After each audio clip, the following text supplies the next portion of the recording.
Shalom, everyone, and welcome to part 5, the last class in our 5-part Jewish history crash course, Modern Times. So today we're going to cover, 450 years like that. So and obviously everything that we're going to talk about tonight, each bullet point, you can write a PhD thesis on. So the idea here is it's a crash course, especially in modern times. We're going to be covering a lot of information, quickly. The idea is to get sometimes you see the trees and don't see the forest. Here, we're trying to get the forest perspective. I want to start, and maybe we'll start, and then where we're going to end. I'm going to start, Shalom, welcome. I want to start with a quote. It's one of my favorite quotes. It's from Mark Twain. It's a very famous quote. Mark Twain wrote a brief essay. It's called Concerning the Jews. And he writes the following. If the statistics are right, the Jews constitute but 1% of the human race. It suggests a nebulous dim puff of stardust lost in the blaze of the Milky Way. Properly, the Jew ought hardly be heard of. But he is heard of, has always been heard of. He is as prominent on the planet as any other people, and his commercial importance is extravagantly out of proportion to the smallness of his bulk. His contributions to the world's lists of great names in literature, science, art, music, finance, medicine, and abstruse learning are also way out of proportion to the weakness of his numbers. He has made a marvelous fight in the world in all the ages, and has done it with his hands tied behind him. He could be vain of himself and be excused for it. The Egyptian, the Babylonian, the Persian rose, filled the planet with sound and splendor, then faded to dream stuff and passed away. The Greek and the Roman followed and made a vast noise, and they are gone. Other peoples have sprung up and held their torch high for a time, but it burned out, and they sit in the twilight now or have vanished. The Jews saw them all, beat them all, and is now what he always was, exhibiting no decadence, no infirmities of age, no weakening of his parts, no slowing of his energies, no dulling of his alert and aggressive mind. All things are mortal but the Jew. All other forces pass, but he remains. What is the secret of his immortality? I'd like to answer Twain's question by the end of tonight's class, to sort of wrap up our series. But Twain's observation is really just a remarkable historical observation. Twain is really just pointing out, and especially today, as we celebrate Hanukkah, it's the first night of Hanukkah tonight, as we light our candle, that one small little candle, I can't help my whole life, I've always lit one Hanukkah candle, and always on the other side, looking out the window, there always invariably is going to be a Christmas tree. That's always just been my life. There's going to be a bush and a this and a that. And our one little candle, that one little candle that we've been lighting for almost 2,000 years, or more than 2,000 years, that's one small little candle, it defies all of the rules of history, all of the rules of nations, of peoples, of groups. They've all come and gone. The Greek, the Roman, as Twain points out, they've all come and gone. And here we are lighting that one small little candle, despite all the persecution and all the horrors that tonight's class is certainly going to cover. And here we are. And as Twain asks, what is the secret of the immortality of the Jew? So we'll offer an answer, but first we need to kind of cover a little bit more information. Last class that we met, we talked about Ashkenazim and Sefardim, just to kind of recap or to get us up the pace. We talked about the fact how the Jews, after sort of left Babylonia, Mesopotamia, what would be mainly considered modern-day Iraq, slowly over a couple of centuries, had migrated to points west, had settled primarily by the year, let's say 1000. Again, it's not quite so accurate, but roughly by the year 1000, the Jews were primarily, but not exclusively, in two major regions, the Iberian Peninsula, as well as the Rhineland. And we talked about how the Jews in Spain, Sefardim, they had really flourished and thrived and grown and accomplished really amazing things. And our class last week ended with the great tragedy It's the great tragedy, one of the greatest tragedy, probably the greatest tragedy in Jewish history, from the time of the destruction of the Second Temple until the Holocaust, is going to be the expulsion of the Jews of Spain in 1492. It's a debacle of just such staggering historical proportions of what that meant and the blow that it caused to the Jewish community, not just in the Sephardic world, but in the Ashkenazic world as well, because Ashkenazic Jews, of course, they had known, and this is an important point, the Ashkenazic Jews, again, those were the Jews living in the Rhineland. Why they're called Ashkenazim, we don't know. That's just historically, the region has always been referred to as Ashkenaz. But the Jews of what we would call modern day Lower Germany, Northern France, those were the Jews of Ashkenaz. Of course, they had heard and known, they were in communication. It wasn't like they were totally isolated. We pointed out communication between France and Spain is very difficult because of the mountains, but it's not like they didn't know each other existed. There was regular communication, but they just developed as separate communities. And of course, when they had learned and they knew and they found out about the tragedy of Spain and Spanish Jewry, of course, it added to the depression of the Jews within Ashkenazic communities. To move things forward, let's just kind of go through what happened to the Sephardic Jews. We touched on this last week, but just maybe let's to bring it to really through modern times. The Jews of Spain typically settled mostly along the Mediterranean basin, typically in Islamic countries, not exclusively, but typically in Islamic countries. And the Jews in Islamic countries from the beginning of the 16th century, really till 1948, and we'll talk about what happened in 1948 later on today. But really until 1948, Jews living in Islamic countries really had it much, much, much better than the Jews that would live, their Ashkenazic Jewish brethren, the Jews living in Christian countries. In Jews living in Islamic countries, and I know this is funny, like we think about the world and society today, and we think of Islamic extremism, and we think that's like the big problem that the Jews had. The truth of the matter is, that's unusual, historically speaking. Jews were much safer in Islamic countries, because within Islam, there's a concept, without getting too far afield, you are a dhimmi, if you're familiar, D-H-I-M-M-I, dhimmi. A dhimmi was a Jew or any, not in Islam, and I'm not an expert in comparative religions, right? You have Muslims, you have infidels who are idolaters, those need to be killed, and then you have someone who's called a dhimmi. Those are people of the book, Jews, some Christians, and others. As long as you recognize your status as a dhimmi, as a Jew, you were fine living in a Muslim. Muslims actually didn't want to kill the Jews. That was fine. You can live in Islamic countries. You were just officially, not unofficially, you were officially a second-class citizen. You had to pay a special tax called the jizya tax. You still, I think, have to pay it if you live in Iran and you're Jewish. You have to pay the jizya tax. There was a special tax you had to pay. You were subordinate. You just think of Jim Crow laws in the United States. Probably a little worse than that, but I mean, I don't know. Hard to know. But by and large, you just kind of made it through. And that's really the story of Sephardic Jewry for the next 500 years. They eventually just settled. They found places to live, Morocco, Tunisia, Syria. They made it even farther back to places like Iran. And that's what happened. And they basically, Egypt had a very big Jewish community. Lebanon even had these communities were very big Jewish communities until 1948. 1948 changed everything. But we think of, Jewish Sephardic communities. These were fairly thriving, not robustly thriving, but they just kind of did their thing for the next 4 or 5 centuries. What happened to the Jews of Ashkenaz, the Jews of the Rhineland?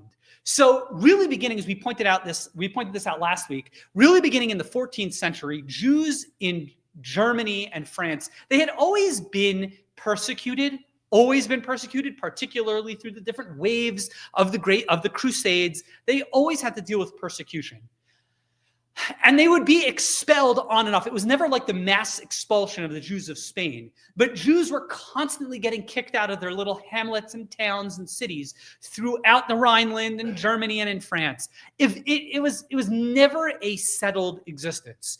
And eventually the Jews moved east. They moved particularly to what would be called the Kingdom of Poland-Lithuania. Poland-Lithuania is much bigger than what you think of Poland today. It's really a lot of it's Lithuania, Belarus, the Ukraine, parts of Latvia, a little bit of Estonia up there. And the Jews began settling there. Why? Because those kingdoms were not we think of what people call it Russia. It was not yet Russia. We'll get to Russia later. It really was an independent kingdom of, it was like a dual monarchy or a dual kingdom of Poland and Lithuania. These were very backwards places, and the Jews were welcome there to really build and drive up the economy, which they did. And really in the beginning of particularly in the 1500s and early 1600s, these Jews who had been in the German Rhineland had moved to Poland, Lithuania, and really this is where you have the explosion of what we call Ashkenazic Jewry. So whereas Ashkenaz actually refers to the Rhineland, Ashkenazic Jewry really finds its second life and second house in Poland, Lithuania. And they really thrived economically in the 16th and early 17th century. And as we pointed out in previous class, typically when Jews have a little bit of stability, particularly when they have economic stability, so that gives them the opportunity to grow and flourish naturally. And of course, what's usually one step behind economic freedom and economic opportunity would always be an explosion of Torah growth. And it's really in the beginning of the end of the 16th century, beginning of the 17th century, where you really have a massive explosion, the huge explosion of Ashkenazic Torah leadership. So you have the great leaders. We talked about Rabbi Moshe Isserles and the Shulchan Aruch, the Code of Jewish Law. We spoke about that last week. But you then have just a who's who of just massive Jewish heroes. And you have the Maharsha. You've probably heard of people like the Maharal of Prague. You have the Maharshal. You have the Maharam. You have these great just Gaon, leader, giant Torah scholar after another. And it really was a mini golden era of Judaism and of Torah, and Judaism really thrived. But of course, and this is a very common theme and trend in Jewish history, is there's always going to be a pushback. And there was a huge, tragic pushback of the Ashkenazic success in Poland, and that would, of course, would be the Gzeras Tach, the decrees of 1648 and 1649. A little bit forgotten by many, but the truth of the matter is, if we say, again, going from the time of the Second Temple, the destruction of the Second Temple, to the Holocaust, the two great tragedies, the two really horrific times in Jewish history between those two horrors would be, as we mentioned, the expulsion of Spain, and then the tragedies of 1648 and 1649. In 1648, 1649, there was a peasant uprising in Poland, really started in the Ukraine, by a fellow named Bogdan Khmelnytsky.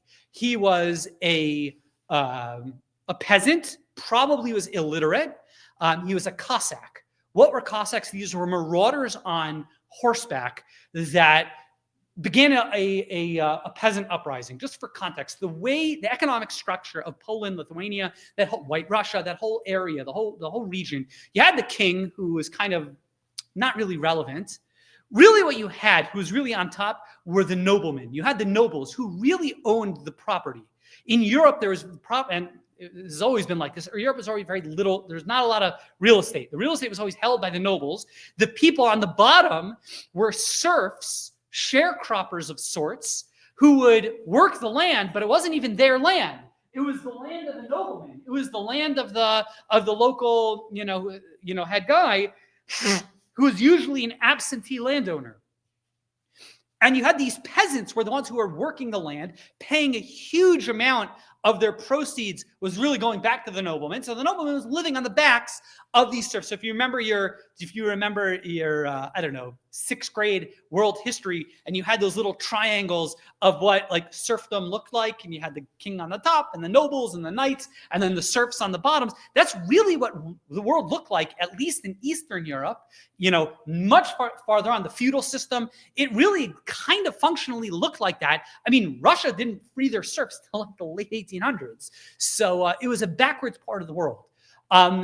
And the peasants were taken advantage of. Now, the noblemen weren't the ones who collected the rents and the taxes and all that stuff from the peasants and the serfs. The peasants, these are non-Jewish drunkards. And who are these people? Who actually were the people in the middlemen? Often were Jews. It was often Jews were the tax collectors for a variety of reasons. That just happened to be their profession, number one. Number two, it also happened to be that Jews have always been in the alcohol business. So you had these peasants who had barely any money, and whatever money they did have, but they would squander it at the local tavern or bar owned by a Jew. And Bogdan Khmelnytsky in 1648, 1649, he has this uprising that was against really the noblemen, and that's where it was directed at. But who bore the brunt of the wrath of Khmelnytsky and his henchmen? It was the Jews. And Jews were massacred en masse. It was horrific. According to some calculations by percentage, there was a greater destruction of Ashkenazic Jewry in 1648, 1649 than the Holocaust. I doubt that's true, but it's in the same league. It was horrific, number one. Number two, you have to always keep in mind, they didn't have the niceties of gas chambers and mechanized killing instruments. Everything was done by hand, and I'm sorry to be graphic. It was incredibly traumatic. You're talking about like killing people by sword, by spear. It was just such a gruesome, horrific moment. And Jewry was, this was the biggest pogrom of Ashkenazic Jewry until the Holocaust. The numbers are hard to actually calculate, but they were extreme. And Jewry, Ashkenazic Jewry, Polish Jewry reeled after 1648 and 1649. To make sort of, and that it sort of burst the bubble of the success that was Poland, Lithuania. And naturally, you can well imagine, Jewry, Ashkenazic Jewry, is now traumatized. They had just seen what had happened in Spain, a century earlier. Now they just experienced this horrific persecution and pogrom and uprising in their own communities. And that led to what would really be the third debacle, or the next debacle of the 17th century, which was the Shabtai Tzvi debacle. It's a very common thing in Judaism. We believe it's one of the principles of Jewish faith. Ani ma'amin be'emunah shalema, I believe with a complete faith. Bevias HaMashiach, we believe, of course, that even though the second temple was destroyed, we believe there will be a third temple rebuilt by God. God will send the Messiah. The Messiah is, really the next king of the Jewish people, and he will come and please God, we're going to go back to the land of Israel, and things are going to be back how it used to be when we had autonomy, when we had the Beis HaMikdash, when we had the temple, we were able to do so many more mitzvahs. And naturally, eschatological hopes, the hope and yearning for like the end of days, for redemption, for salvation, in messianic dreams and things like that, are a very natural and normal response to tragedy. And of course, after 1648 and after 1649, when the whole Jewish world was rocked by those tragedies, the Jewish people were vulnerable for a wave of messianism. And they found that in the personage of a deranged person named Shabtai Tzvi. Shabtai Tzvi is from Smyrna, from Turkey, and he made his way down to Israel, where it had a very, very small Jewish community. We alluded to part of that Jewish community in Tzfat, a rebirth of Judaism in Tzfat in the 1500s. There was a small Jewish community. It's beginning to be resettled, but very, very, very few Jews living in Israel at the time. Shabtai Tzvi, one of the dangers in history, whenever you study history, is diagnosing people that lived 100 years ago or 1,000 years ago and diagnosing them with various illnesses, psychological or otherwise, because you don't have the patient in front of you to really offer a clear diagnosis. But almost anyone will tell you it's very clear reading Shabtai Tzvi and the stories behind him. He was bipolar. There's no question about it. He exhibited the classic symptoms of a bipolar person, and he had fits of absolute hysteria and mania, fits of absolute depression. Throw in there grandeurs of delusional grandeurs of craziness, and he was what we would call in Judaism, he was a meshugana. He was off his rocker. There's no way around it. Now, if not for, if the story would have just ended there, he would have been like the sign of any healthy, Jewish community is you have to have the town meshugana. That's like, it's a pejorative, and we should be a lot more sensitive to mental health, obviously. But you're always going to have people that are schizophrenic, bipolar, have very clear psychological problems and challenges. And usually everyone kind of just hopefully treats that person kindly and patiently, and that's it. But usually doesn't take them very seriously. The problem is that Shabtai Tzvi, he's not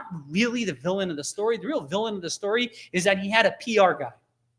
His PR guy was named Natan Hagazi, the Nathan of Gaza. And he sort of took advantage of Shabtai Tzvi and Shabtai Tzvi's proclamation. Shabtai Tzvi in his 20s and 30s proclaims to be the Messiah. And, I've met many messiahs in my lifetime. They were all bipolar, schizophrenic, imbalanced people. It's if you go to Jerusalem today, it's something called the Jerusalem syndrome. People go to Jerusalem and you see all these biblical sites, and people who are on the brink or who have a predisposition to these types of diseases, they view themselves, I'm the next King David, I'm Abraham, or I'm the Messiah. It's a very common thing. And that's what happened to Shabtai Tzvi. And that would have been the end of things if not for the fact that Nathan of Gaza really promotes Shabtai Tzvi and really hypes him up. And people start following this guy. And not just a few people, but a huge, huge amount of people begin following this fellow, because even though he was crazy, he was very smart and he had a lot of charisma, this Shabtai Tzvi. He was which is very common of people with bipolar, or not uncommon of people with bipolar and certain psychological diseases. They might be very charismatic, very persuasive, and very smart and very intelligent. They're just have delusions of grandeur and things like that. And Shabtai Tzvi had a huge following, particularly people as far away back as in Europe. Now, Shabtai Tzvi stayed his main area where he stayed. He was in Israel and would move his way farther north, Syria. And again, like I said, he was in Turkey for a little bit and then back to Israel and back to Syria.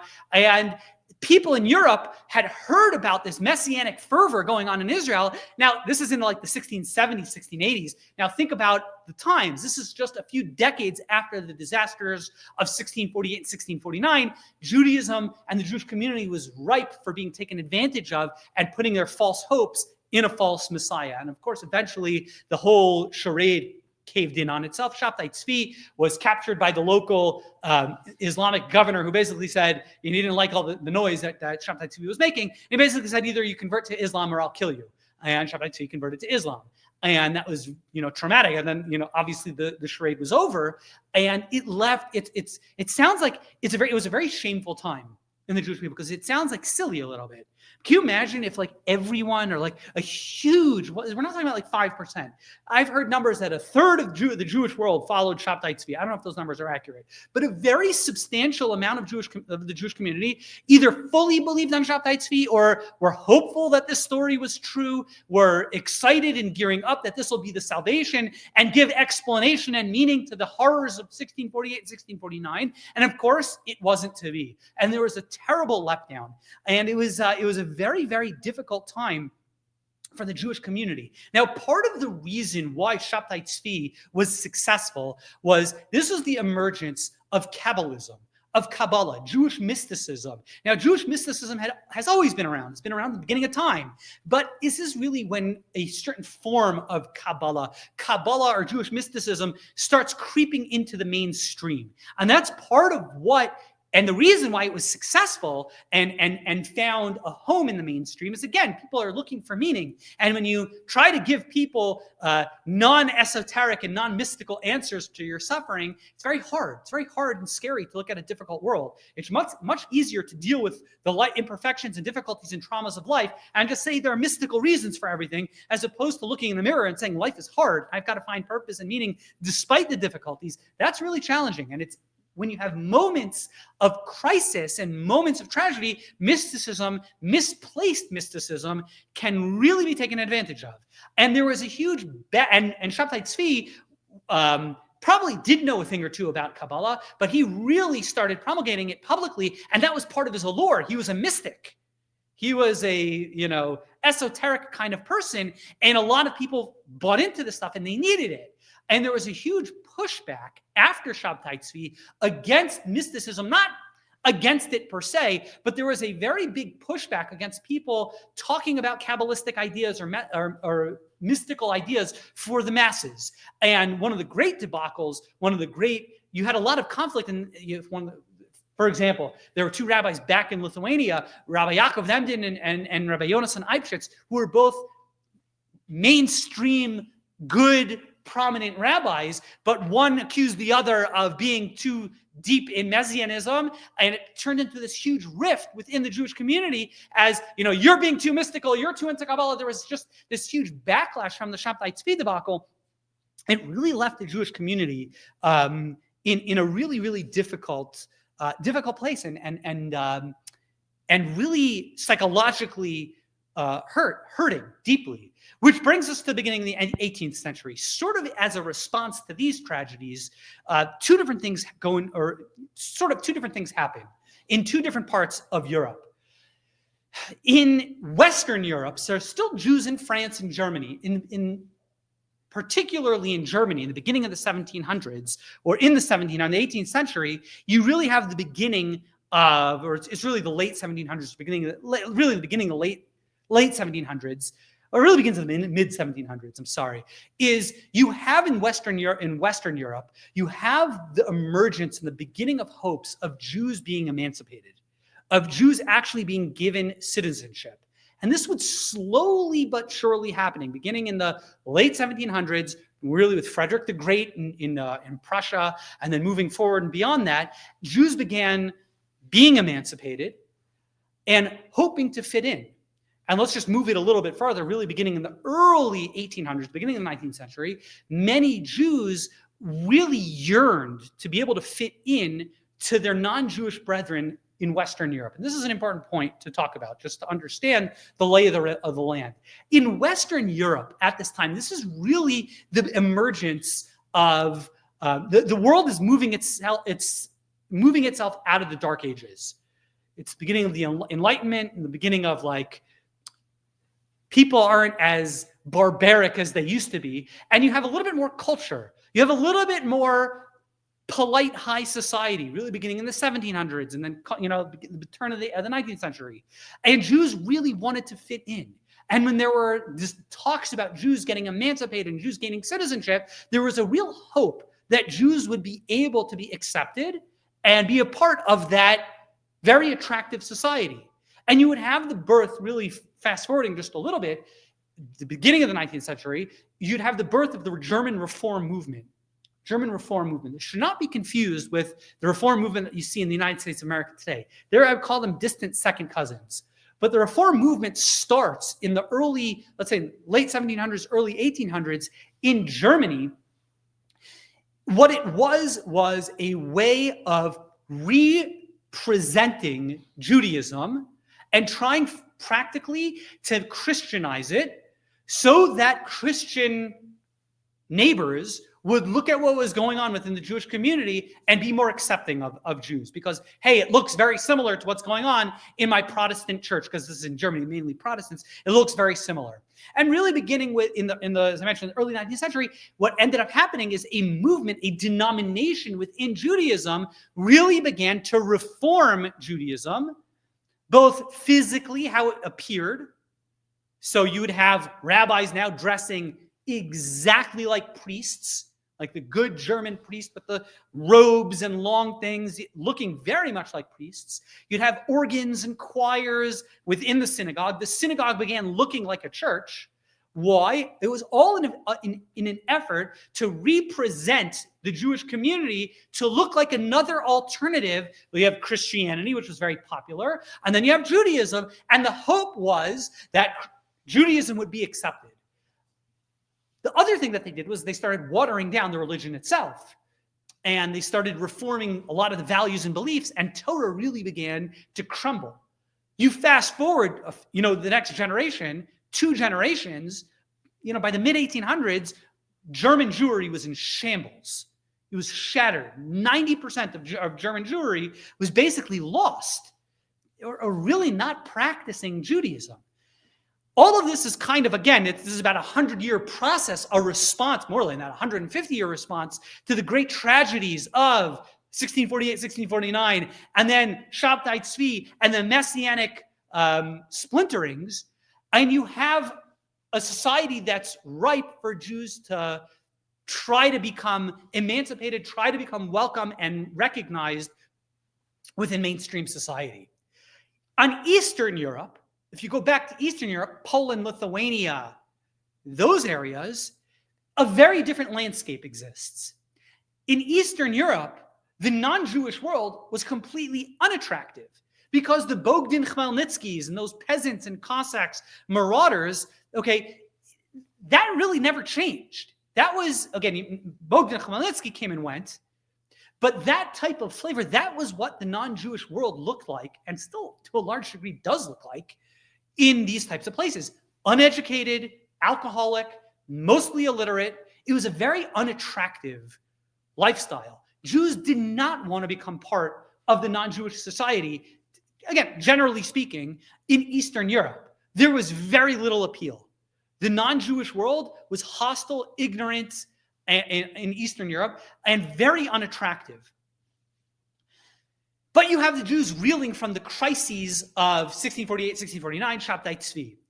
And Jews were looking for meaning, looking for purpose. They couldn't look outward to the non-Jewish world as a way of raising up their spirits. Rather, they would look inward. And beginning in the early 1700s, you had a new movement which began within Judaism in Eastern Europe, which would take hold. It was a revolution, and would very soon, usually what is very typical, what happens is the revolution becomes the establishment. The revolutionaries become like the mainstream. And what was that? Hasidus. You ever heard of the Hasidic movement? What was the Hasidic movement? In the early 1700s, really beginning with a rabbi who's called the Baal Shem Tov and his followers and disciples, it was a movement to look inward and it was a mass movement. It was a movement that was really trying to refocus Jews on internal happiness, pride, connecting with God, not up until that point, and really, throughout the ages, of course, Jews, we always have cherished scholarship, Torah, and academics. And that's great. The problem is, what about the masses? Particularly after the debacles of the 17th century, the masses of the Jews were traumatized. The Hasidic movement they didn't say studying Torah was unimportant, but they put much bigger emphasis on prayer, singing, having a l'chaim, and rejoicing, and things like that. It became a different point of emphasis and a whole new way of looking at Judaism. And it was a revolutionary approach. They were the minority, and they were put in cherem. They were excommunicated by many. They're like, what is this movement? We don't like new ideas in Judaism. We've got our approach to doing things. And it became a real rift. But of course, it took hold very, very quickly. And fast forward by the end of the century, it became the mainstream, particularly in Poland and the Ukraine. It became the mainstream. And the world sort of divided between, you had the Hasidim, which were followers of the Baal Shem Tov, and you had these huge movements, and there was a big point of emphasis on the Rebbe. There was like the grand rabbi of each different sect had major followings, and they had different points of emphasis. And there was almost a divide between the Hasidim and the Misnagdim. What are Misnagdim? Literally, a Misnagid means opposition. There were groups that opposed the Hasidic group and wanted to sort of keep things as it was. We've talked in the past about one of the great leaders of Jewish history emerges at this time, the end of the 18th century. His name was Rabbi Eliyahu Kramer. He was a rabbi in the town of Vilna, which was really the center of Jewish life, certainly in Lithuania. He's known as the Vilna Gaon. And the Vilna Gaon is one of those real towering figures in Jewish history.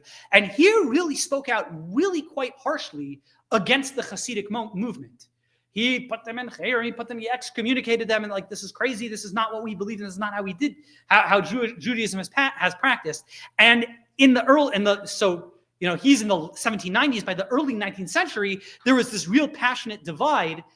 And the truth of the matter is, the Vilna Gaon really saved Hasidism. He actually did, because Hasidism, if not for the Vilna Gaon, really would have gone off the rails. And the Hasidic movement had to respond. They couldn't ignore the Vilna Gaon.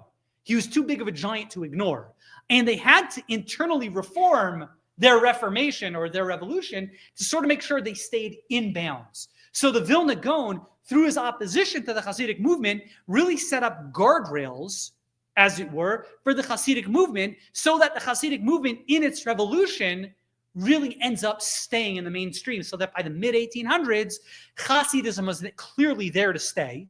It still is here to stay. Fast forward till today, and I once at one point, I see if I can remember this. I divided up the kind of the interactions between the Hasidic world and the non-Hasidic world into different phases. In that first phase, it was excommunication, right? The non-Hasidic world excommunicated them. It then went from excommunication to sort of like ignoring them. They didn't excommunicate them, but just sort of ignored them. You moved to like sort of the late 1800s, early 1900s, and it was sort of like side by side. And then you move till today, and the Hasidic world and the non-Hasidic world are totally integrated. It's very hard to tell the difference between where the Hasidic world ends and the non-Hasidic world begins. And they really have, for the large part, been very integrated with, and there still are obviously significant differences, but it's now a part of Jewish life that's here to stay. You look at the Jewish world today, the demographics all point who has the by far the biggest birth rate and population growth is going to be the Hasidic movement. Go to Williamsburg today, go to different communities in Israel. They're booming communities that are thriving.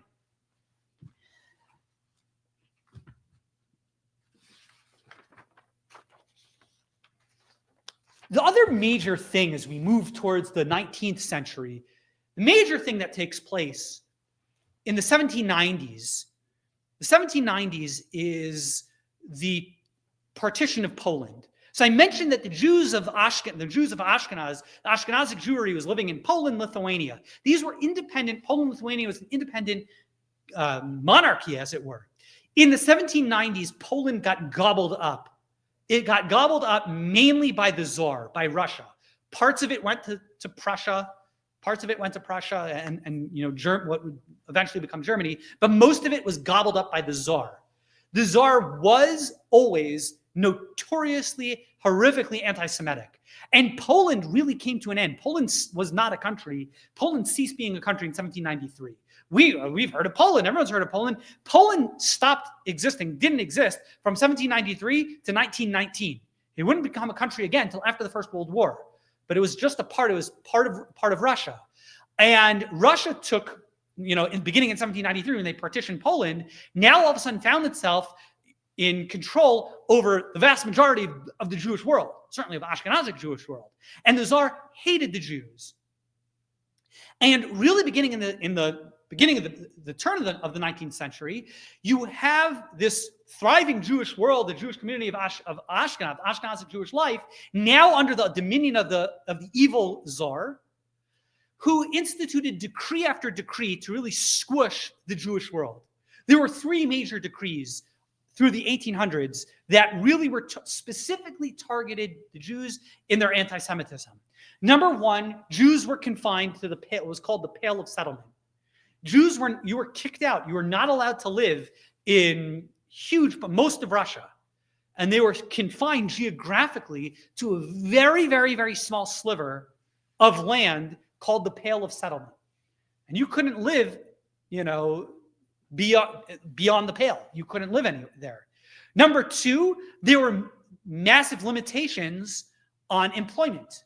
Jews could not just get any job. They couldn't go to university, couldn't go to college. As we mentioned, economic opportunity is always vital for any society.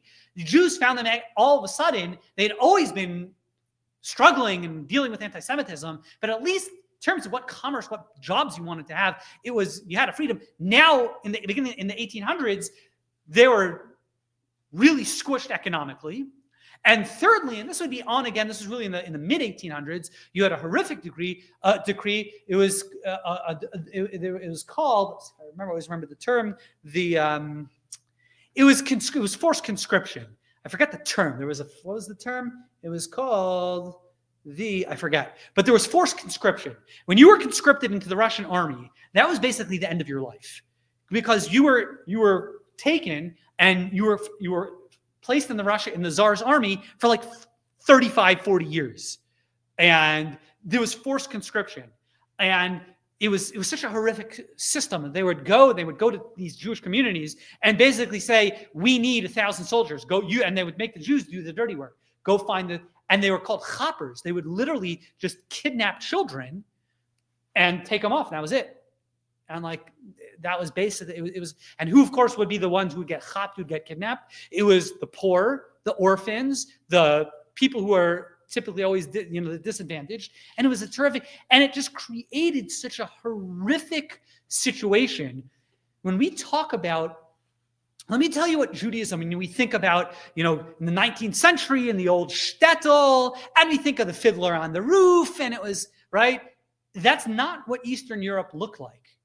That's not what our grandparents lived like. It was horrible.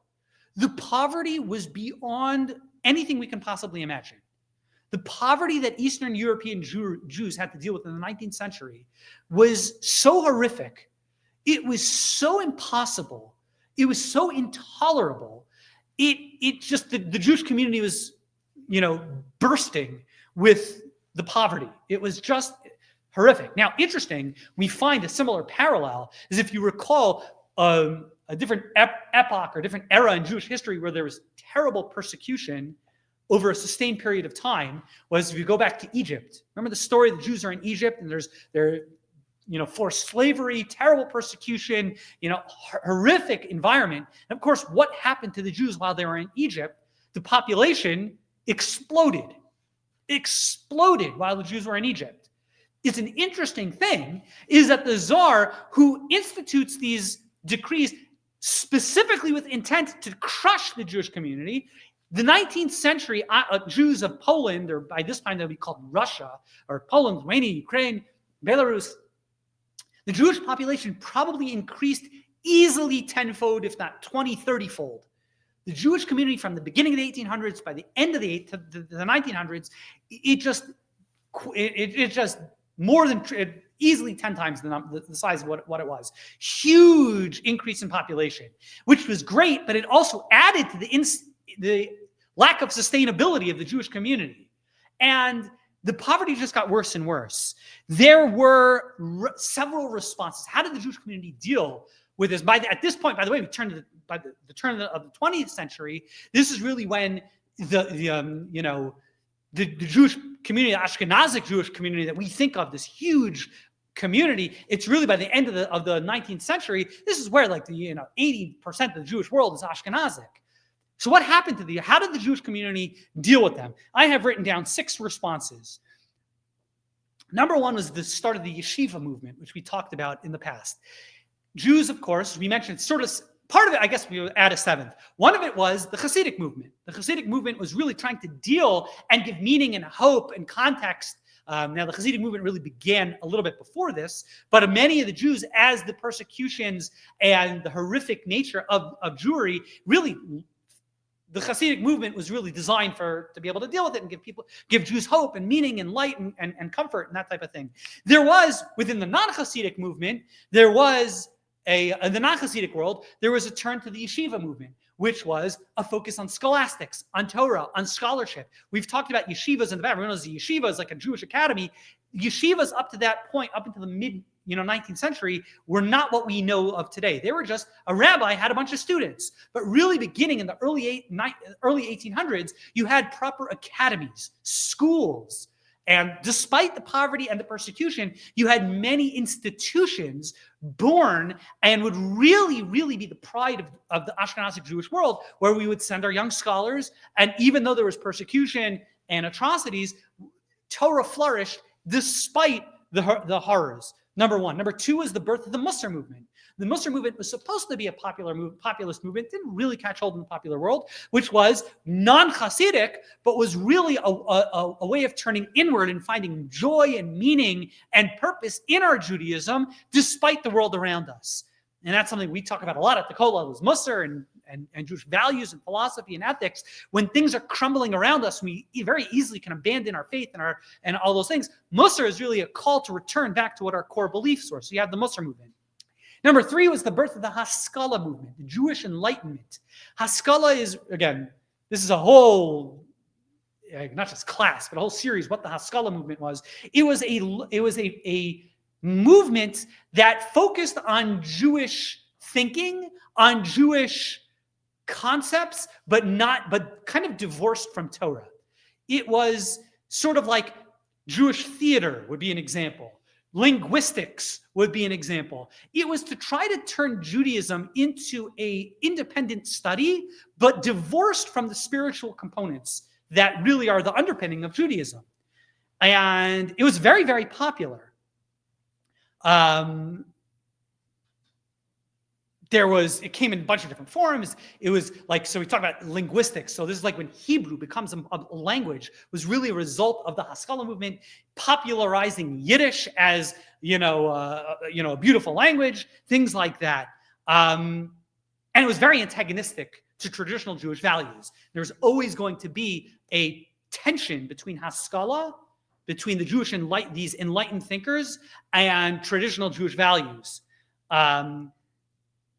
The fourth thing was sort of a kind of an offshoot of a lot of Haskalah, were all the isms. And especially in the late 19th century, Jews who are trying to figure out a way of responding to their poverty looked to many political isms as their way out. So specifically, Marxism, communism, anarchism, Bolshevism.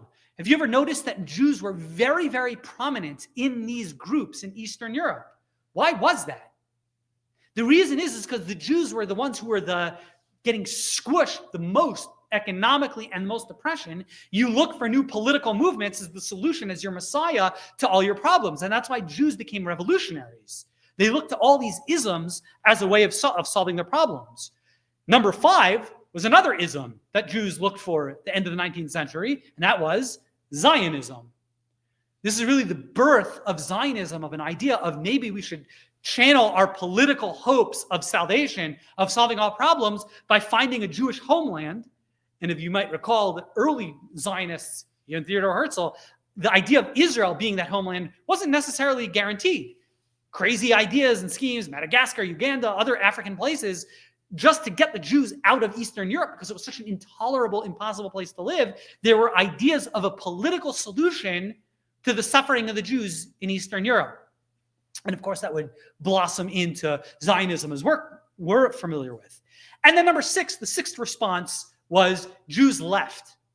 Jews left. Where did they go to? The United States. Maybe let's take a quick moment to talk about American Jewry for a second. It's really beginning in 1881. From 1881 to we'll call it 23, not even 50 years, where you have 2.5 million Jews, 2.5 million Jews picked up, left what everyone calls Russia, but again, it really means these broader places, Lithuania, Poland, Ukraine, Belarus, and just picked up and left to the United States. And this is really when the United States becomes a home for Jews. Now, just to quickly back things up, I think it was 2 years ago, we gave a whole class, a whole series, I think it was actually 3 years ago, how we got here, it was, I think, a 6 or 7 part series on Jews in the United States of America. Roughly speaking, Judaism in the United States really comes in 3 or 4 waves. The first Jews to come to the United States was in 1654, was a small group of Jews from Recife, Brazil. What were these Jews? What were they coming from? They were actually Jews from Brazil who were from the Netherlands, who were from Portugal, who were from Spain. These were Spanish Jews who were once trying to stay one step ahead of the Spanish Inquisition. The Jews were expelled from Spain, but if you still, were living in Spain, you could not keep your Judaism. So Jews kept on trying to stay one step ahead of the Spanish. And they first went to Portugal, and then had to go from Portugal to the Netherlands to Brazil. Many Jews ended up in Brazil in the early 1600s, in the Caribbean. And then the Spanish in 1654 really took over and conquered that colony in Brazil. So these Jews picked up, and where they go to the next closest place, which was New Amsterdam, eventually become New York. And from 1654 really till 1820, through the American Revolution, let's say by the time of the American Revolution, there are maybe 1,500 Jews in the entire United States, the 13 colonies, maybe 1,500 Jews. These Jews were almost all of them were Sephardic Jews who were, 150 years out of the expulsion, staying one step ahead of the Spanish Inquisition. By 1820, as we mentioned earlier, many Jews that were in Western Europe were seeking emancipation. That emancipation was on again, off again. And many Jews from Central Europe, Germany, primarily, again, Germany's not yet a country, but the Germanic lands, Prussia, things like that, would start immigrating to the United States. So by the year 1820, you have maybe 2,500 Jews in the United States. By the time of the Civil War, you have about 150,000 Jews. These are primarily German Jews. And you fast forward till the year 1880, about 250,000 Jews. Again, the old synagogues were all Sephardic. The newer wave were German. And then beginning in 1881, but it's still tiny, you have 250,000 Jews. But right in 1881, as a result of the persecution of all these horrors that were taking place, Jews fled Eastern Europe, and in a huge migration, I would argue, I'm pretty sure I'm right, the biggest migration of Jews since Yetzias Mitzrayim, since the Exodus from Egypt, right? Literally, 2.5 million Jews in 50 years moved to the United States, right? Going to the Lower East Side, right? And that's actually true, through Ellis Island, to the Lower East Side, and then to points west, and Jews began settling in the United States. And those would be the major responses to the oppression of the Tsar against Jewry. Of course, Jewry in Eastern Europe really begins to get crushed, really comes to the beginning of the end is really not World War II. Of course, the beginning of the end is going to be World War I.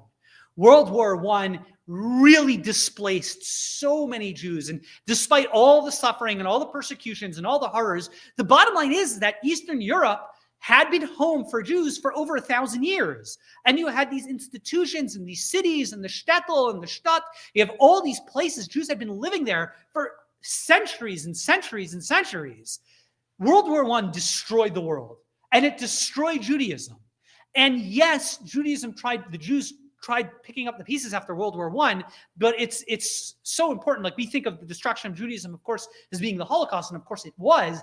But World War I really dislocated and uprooted Judaism, and was really lays the antecedents for the coming destruction. Of course, we know the greatest crime against mankind, of course, we all know, is the Holocaust. I don't think we needed to discuss much of that. That would be the major event in Jewish history. Really, the last 2,000 years, of course, will be the destruction of 6 million Jews. My great grandparents, all of them, and so many. I'm sure everyone in this room, had so many. It's such a part of Jewish life. It's so impossible to describe and impossible to understand, and there aren't words to talk and even to put it into context. The horrors of the Holocaust. If you would have, and if you have the opportunity to ever speak to a Holocaust survivor, and I have, and I encourage everyone here to do that, and ask a Holocaust survivor the day you were liberated, 1945, whenever it is, tell them, I want you to fast forward in your mind, and I'm going to tell you today, 1945, look into the future, 70 years from now, your grandchildren, Torah will be flourishing. Israel will be home to millions of people studying Torah. The United States will be a haven of Torah, of scholarship. They would have thought you were crazy. In 1945, coming out of Auschwitz, Torah was dead. Torah was gone. There was no Torah being studied in Israel. Virtually none. Couple of individuals. There was hardly any yeshivas in the United States. Torah as the backbone of Judaism, it was broken. The world was broken. You look around the world today, 2024, almost 2025. We have yeshivas, biggest yeshivas. More people are studying in Lakewood today probably than any history of the Jewish world. Biggest yeshiva in the last 2,000 years, since the times of Jews in Mesopotamia. There are more Jews studying in the Mir Yeshiva in Jerusalem, than the heyday of Jewish scholarship.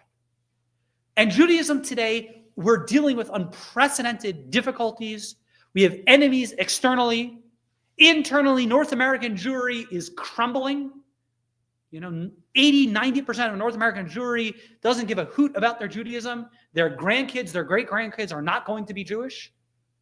That is a fact. 90% of North American Jewry today, their grandkids will not be Jewish. Will not be Jewish. 80 to 90%. That's not an opinion. That's a statistic. That is what's going to happen. At the same time, Torah is still flourishing. That other 10%, 15%, we're holding on. But we're not just holding on, we're growing. We read at the beginning that quote from Mark Twain. He said, what is the secret? Judaism, we've been the underdogs. There's a rule in world history. There's a rule with mathematical precision. Smaller groups, when given the opportunity, will assimilate and acculturate and get absorbed into the bigger group that they're in. That is a reality of world history. That always happens. And yet here we are as Jews. Here we are. Mark Twain said it's statistically the odds of Jewish survival are so minuscule. They're so impossible. But I'm going to be a skeptic for a second. I'm going to be a skeptic. If I were to tell you, what are the odds of winning the lottery tonight? I'm going to play the Powerball. What are the odds of winning? Very, very improbable, right? 1 in, 100 million. So let's say I play the lottery tonight and I win. Is that a miracle? Again, we have to define our terms. I wouldn't call that a miracle. I would call that highly unlikely and improbable. But guess what? Improbable things happen. So maybe, Mr. Clemens, maybe Mark Twain, yes, it's highly unusual that Judaism has survived. And we've spent the last 5 classes talking about a very improbable story. And I'll be the first to acknowledge, Mark Twain is the first to acknowledge, Jewish survival throughout the ages is a very improbable thing. Okay, people win the lottery, so an improbable thing has happened. What if I told you, I'm not playing the lottery just yet. I'm planning on playing the lottery tomorrow, and here are the winning numbers. And I tell you the numbers, and then sure enough, what happens? Those numbers are the winning numbers. Is that improbable? I would say that's a lot more than being improbable. That's miraculous. It's one thing for, something 1 out of 100 million thing takes place. Okay. But if I predict that tomorrow, before that improbable thing happens, I'm going to tell you what will happen. That something really improbable will happen and I get it right, that's divine. That's clearly the mark of God. One of the most difficult, probably the most difficult chapter in the entire Torah to read is the chapter, it's called the Tochacha, the chapter of rebuke. Parak, I think it's 26, chapter 26 in the book of Leviticus, Vayikra. There's a similar chapter in Devarim, the book of Deuteronomy. It's my bar mitzvah parsha. I think it's like chapter 20, 25, something like that, in Gisavo. And it's a chapter of rebuke. And basically God says, here's what's going to happen throughout Jewish history when we don't follow God's word. And it's basically a horror show describing Jewish history. I mean, you read chapter 26 in Vayikra, it's literally a discussion of the horrors some of the horrors and difficulties that we've throughout Jewish history. The persecution, the suffering, the famine, the enemies, the torture, the terrorism, the pogroms. And it lists it. What should happen is any nation that has to endure that kind of suffering and persecution, what happens to those kinds of countries, those kinds of nations? They stop to exist. That's what happened to the Greeks, the Romans, the barbarians invaded, the whoever, and they just stop to exist. They just cease to exist. They get acculturated, they get absorbed by the next country. That's it. That's what happened. The Torah tells us that's what's going to happen to the Jewish people.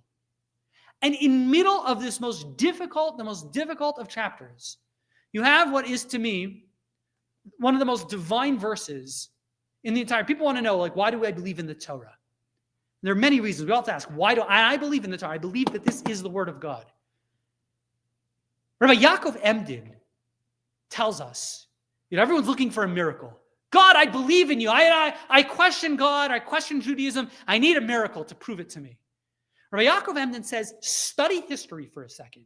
You want to see a miracle? I will show you a miracle. And he says, Chai nafshi, I swear, says Rabbi Yaakov Emden, if you study history with a keen eye, really study it, and study Jewish history, Jewish survival is a greater miracle than Yetzias Mitzrayim, than God taking us out of the land of Egypt with the 10 plagues and the Makos and the splitting of the sea and the Passover Seder. Studying and really appreciating Jewish history is a greater miracle. And I believe the reason why Rabbi Emden is telling us is he's saying, read the following verse. It's not just that we've survived throughout all those persecutions and throughout all the pogroms. The Torah says we're going to survive. The Torah, when it tells us, this is written 2,000 years ago. That's a historical, archaeological fact. We have copies of this verse going back 2 millennia. Before Hitler, before Khmelnytsky, before the expulsion of 1492, before all of the horrors, God tells us, despite all of the suffering that Jews are going to have to endure, V'zacharti es brisi Yaakov, I will remember the covenant that I made with Jacob, avos brisi Yitzchak, and the covenant I made with Isaac, avos brisi Avraham, and the covenant I made with Avram Eskar, I will remember that, Va'aretz Eskar. And then the verse tells us, God says, Va'af gam zos, despite all of this, despite all of these horrors, biyosam be'eretz oivehem, you're going to be in the land of your enemies. You're going to be in Nazi Germany. You're going to be in Spain in 1492. You're going to be in Poland in 1648. You're going to be in the United States in today's day and age, where you're going to face unprecedented pressures of assimilation. I will not be disgusted and repulsed with the Jewish people, to destroy them, to eradicate the covenant that I have made with them, for I am the Lord your God. I will remember the covenant I made with their ancestors, who I took out from the land of Egypt, before the eyes of the nation. I am the Lord your God. God tells us, I'm telling you what's going to happen.